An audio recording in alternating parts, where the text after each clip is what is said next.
Hello from the small window on your screen. This is Adam Turtletaub from the HCCA.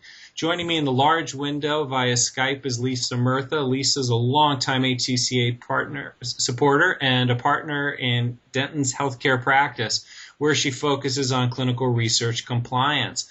Lisa also has been instrumental in developing the agenda for the Research Compliance Conference, which is coming up in June in Austin, Texas. Lisa, thanks so much for your help and for joining us. Oh, thank you so much for having me today, Adam. It's a pleasure.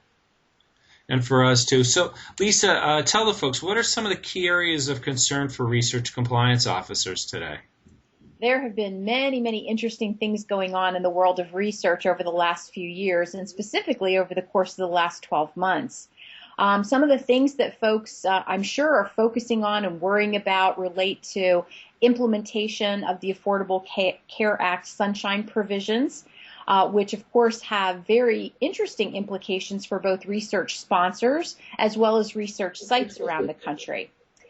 This is coupled with some of the new rules that research institutions need to follow with respect to the new Public Health Service conflict of interest reporting rules.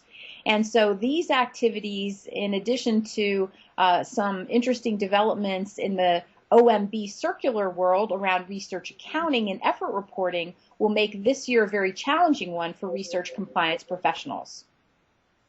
Sounds like it. So what are some of the things that research compliance officers can expect to see at the conference this year? Well, the conference is very, very robust, as I think it's been in previous years, but even more so this year because of the level of activity that we've seen. Folks will have presentations from members of various government agencies, including the FDA and the OIG, who, of course, will talk about some of the recent developments from an enforcement perspective, as well as some new regulations that are in the works.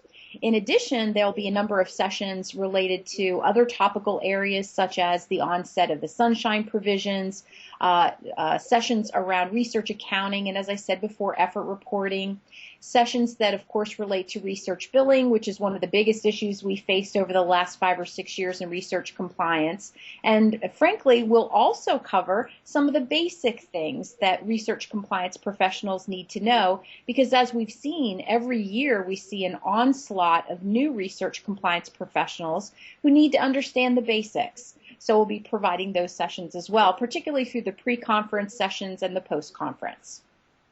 Sounds great. So what are you going to be presenting on? Well, I'm excited, as always, to present at this conference, but I'm lucky enough to get to kick off the event, and my presentation is entitled Research Compliance: A Year in Review. Through the course of my presentation, I'll cover all of the latest developments from the OIG's work plan that relate specifically to research. I'll talk about some of the new initiatives from a regulatory standpoint. As I said earlier, the new OMB circular guidelines and what they will mean to research sites around the country.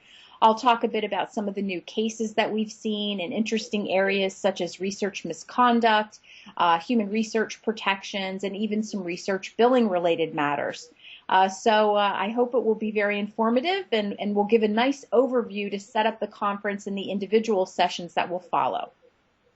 Sounds like a great start for the conference. Thanks for all your help in making this conference possible and for your time today. Look forward to seeing you in Austin June 2nd through 5th, and look forward to seeing all of you who are listening in on this. I'm Adam Turtletaub from HCCA. Thanks for taking some time and joining us.